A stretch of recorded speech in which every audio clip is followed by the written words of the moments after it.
All right, thanks for making the Locked On Ole Miss podcast your first listen every day. We are free and available wherever you get your podcast, including YouTube. So do us a favor, subscribe to the YouTube channel, which so many of you guys really are right now. Hit the bell for notifications, and of course, upvote the video yourself. I'm here with Bill Flowers. He's going to tell us a little bit about some camp stories, maybe some stuff that he can interject on about this quarterback competition. How you doing, Bill? I'm doing great. Thanks for having me. Yeah, this show, by the way, since you probably don't know what it is, the thesis of it is that Ole Miss would be better off if Jackson Dart won the quarterback job after the next scrimmage. And the reason I bring that up is because of all the extra stuff they need to get done that can't really get done until a quarterback is picked. Well, yeah, that would be the sooner that you can name a starter, the better that is. We kind of alluded to it last week. You would like to see there be a clear, clear favorite, head above shoulders, than better than everybody else. My understanding is that Dent, threw three touchdowns and looked great with the third team. Against the third team. I've also heard that he really hasn't been given a chance to shine. And,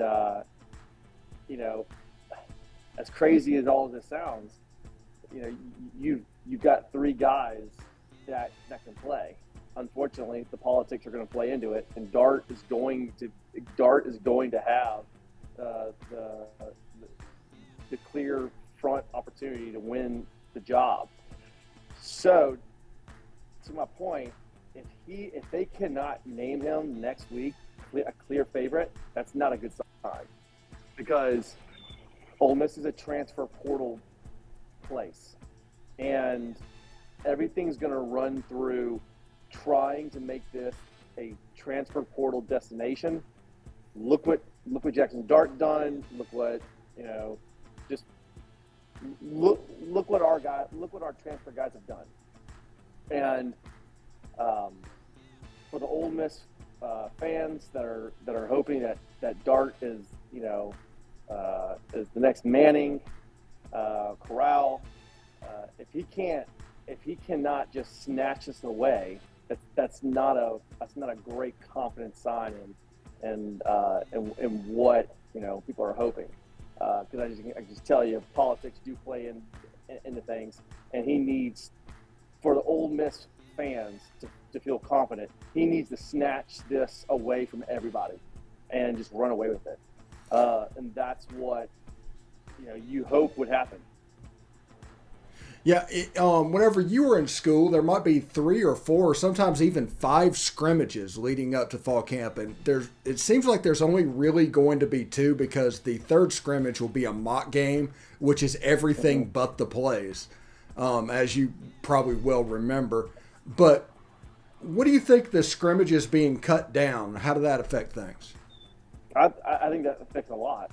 I think I was listening to someone talk about the fact that you don't have the ability to instill the physical nature that you want in a team during camp. And I definitely can see the truth in that, but where the value comes in that is the ability to have a mature team that can be locked in, focused, and be efficient and effective in knowing what they need to do and take advantage of those opportunities. When with that being said, you're getting to play a whole bunch. You have a whole bunch of snaps, and you're mentally focused. You're mentally, going through everything. Even though you're not full speed pads and taking them to the ground, you're still able to create a mentality, and you're still able to thud and do those things at a high speed and to create a mentality that says this is going to be our mindset.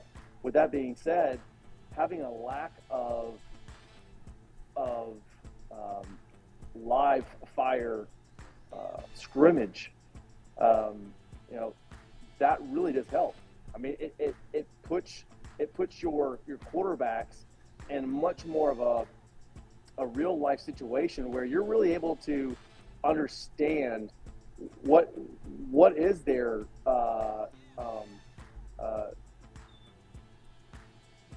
what's their process going to look like in a game, more so in a practice.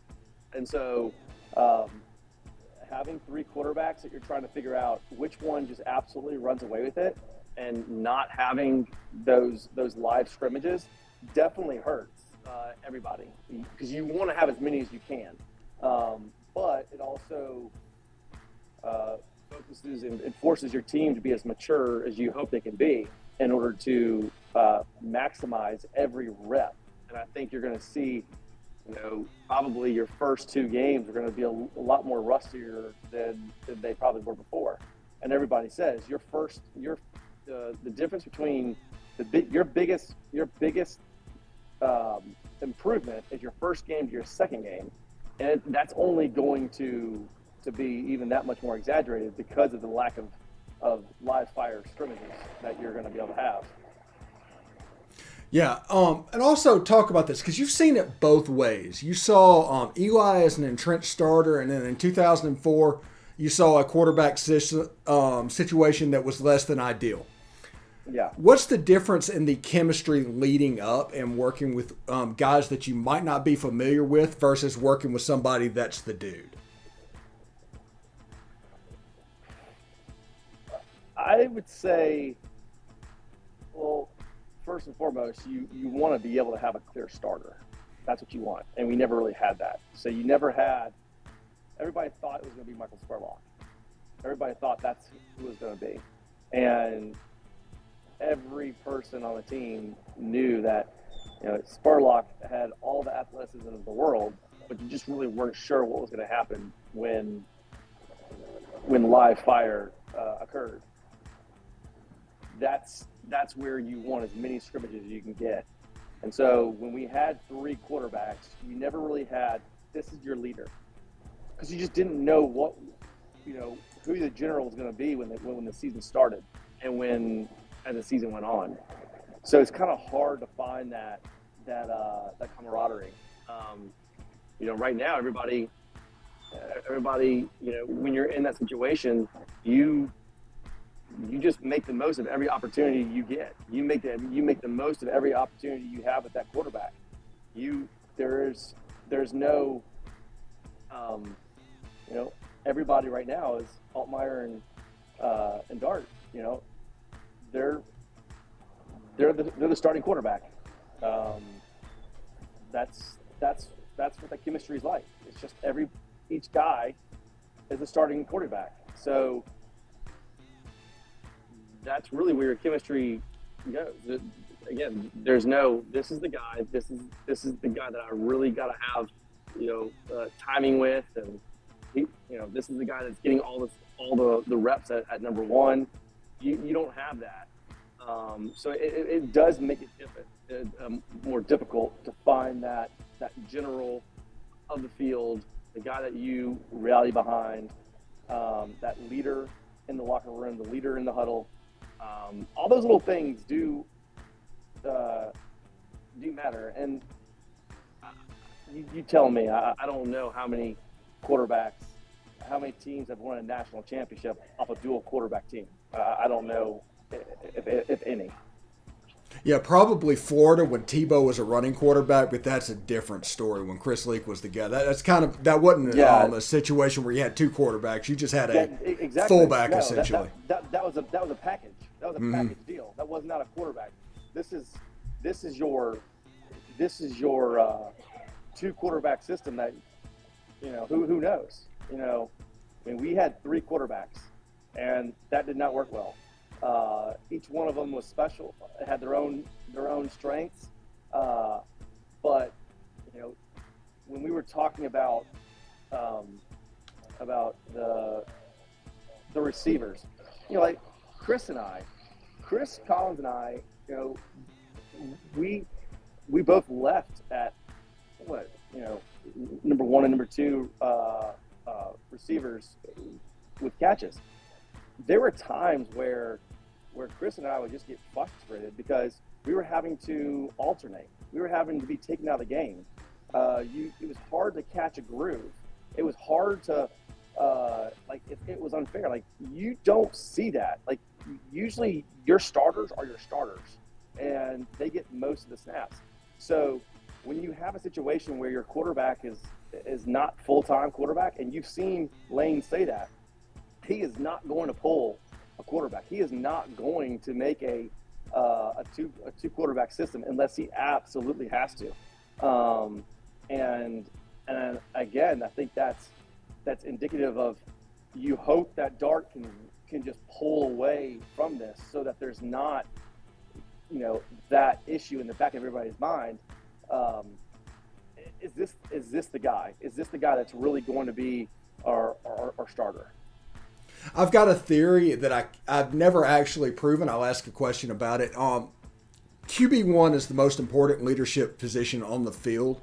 But in 2001, when you had that three-headed monster, was it kind of like an 8-person tug-of-war, 8 different directions people were being pulled because there wasn't a consistent message? Yeah, it's never good when you don't have this is my starting quarterback. I mean, it was silly because we all knew you didn't have to be the brightest guy in the world to know what was going to happen. First play, we're probably going to run the ball with Sparlock. They were going to. You didn't know if you're going to, what you're going to do on second down, but you did know on 3rd and 8 that Flat was going to have to throw the ball. That was a given. So when you have stuff like that, people just throw their hands in the air. They're just like, okay, whatever. When you have that guy that is your starting quarterback, that you are going to, that, hey, this is the guy that we're going to win and we're going to lose with, it just makes things more cohesive. And I think you could probably ask anybody that has played on a team when you have, 2 quarterbacks that are going for it. There's always going to be a little bit of, hey, I want this guy or I want this guy. And that makes it a little bit more difficult in the locker room. And again, whenever there's politics being played in it, I don't care what anybody says.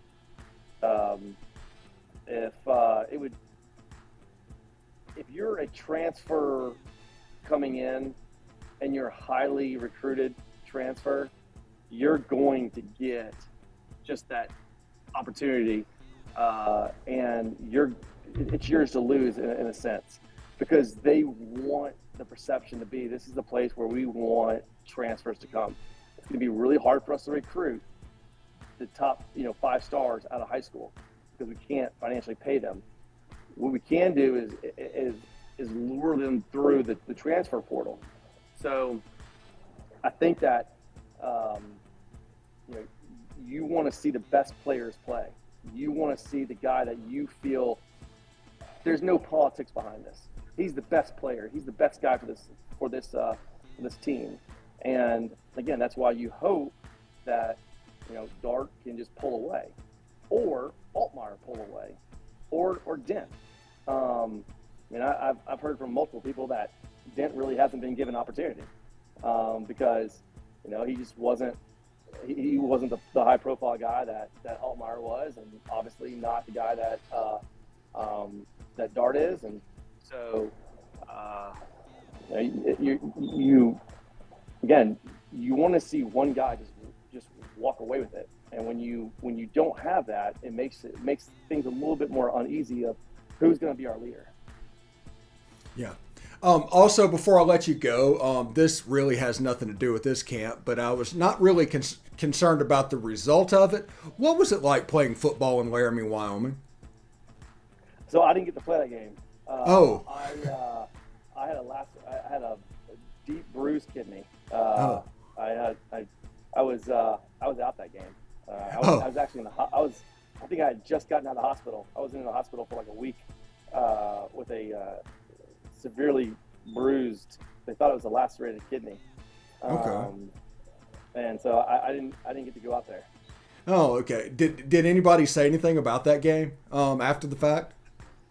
No, I think everybody said you're lucky you didn't go on that trip, because I heard they got stuck on the tarmac for hours in Denver or something like that. I was like, yeah, that would have been pretty brutal. But I think they were pretty disappointed. I think they lost the game. Yeah. I think it was my recollection is that when you go out that far and you're supposed to beat somebody and you don't, it's pretty brutal. People really don't want to talk about it. Yeah. I was just more concerned about the thin air, because that would have been the one time that. Sure. Yeah.